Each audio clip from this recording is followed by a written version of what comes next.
ദുരന്തവേദിയായ RCBയുടെ വിജയാഘോഷം.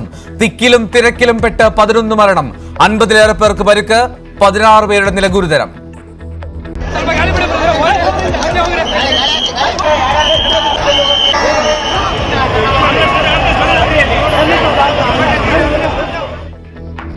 പുറത്ത് ദുരന്തമുണ്ടായിട്ടും ആഘോഷം തുടർന്ന ടീം അംഗങ്ങൾ.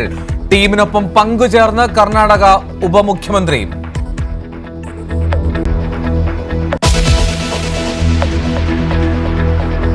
ബംഗളൂരു ദുരന്തത്തിൽ കർണാടക സർക്കാരിന് രൂക്ഷ വിമർശനം. 35,000 പേർക്ക് സൗകര്യമുള്ള വേദിയിലേക്ക് 2 ലക്ഷത്തിലേറെ പേർ എത്തിയത് ദുരന്ത കാരണമെന്ന് മുഖ്യമന്ത്രി സിദ്ധരാമയ്യ. സർക്കാർ സ്പോൺസേഡ് ദുരന്തമെന്ന് BJP. വേദിയിൽ നിയോഗിച്ചത് ആകെ 5000 പോലീസുകാരെ മാത്രം. പോലീസിനെ കുറ്റപ്പെടുത്തില്ലെന്ന് DK ശിവകുമാർ അനുശോചിച്ച് പ്രധാനമന്ത്രി.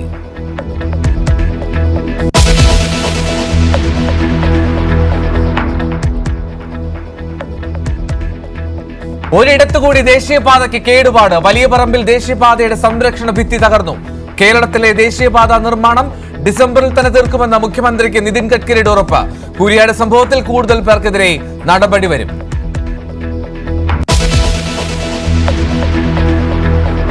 ക്ഷേമ പെൻഷനെ ചൊല്ലി വാക്പോര്. KC വേണുഗോപാലിന്റെ പ്രസ്താവന ജനങ്ങളോടുള്ള വെല്ലുവിളിയെന്ന് CPM. വാക്കുകൾ വളച്ചൊടിച്ചുവെന്ന് KC.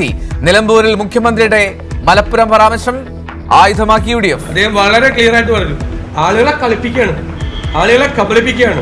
അതാണ് ആ പറഞ്ഞതിന്റെ അർത്ഥം. അതിൽ ഞങ്ങൾ ഉറച്ചു നിൽക്കുന്നു. അവർക്ക് കൊടുക്കേണ്ട പൈസ കൊടുക്കൂല.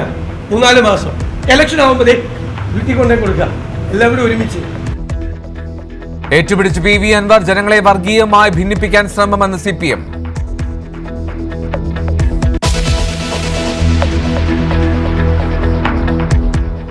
ശബരിമല വനമേഖലയിൽ ആയുധധാരികളായ അജ്ഞാത സംഘം വീടുകളിൽ നിന്ന് ഭക്ഷണ സാധനങ്ങൾ മോഷ്ടിക്കുന്നുവെന്ന് പരാതി. നായാട്ട് സംഘമെന്ന് പോലീസ് നിഗമനം. ശക്തമായ പരിശോധന വേണമെന്ന് നാട്ടുകാർ.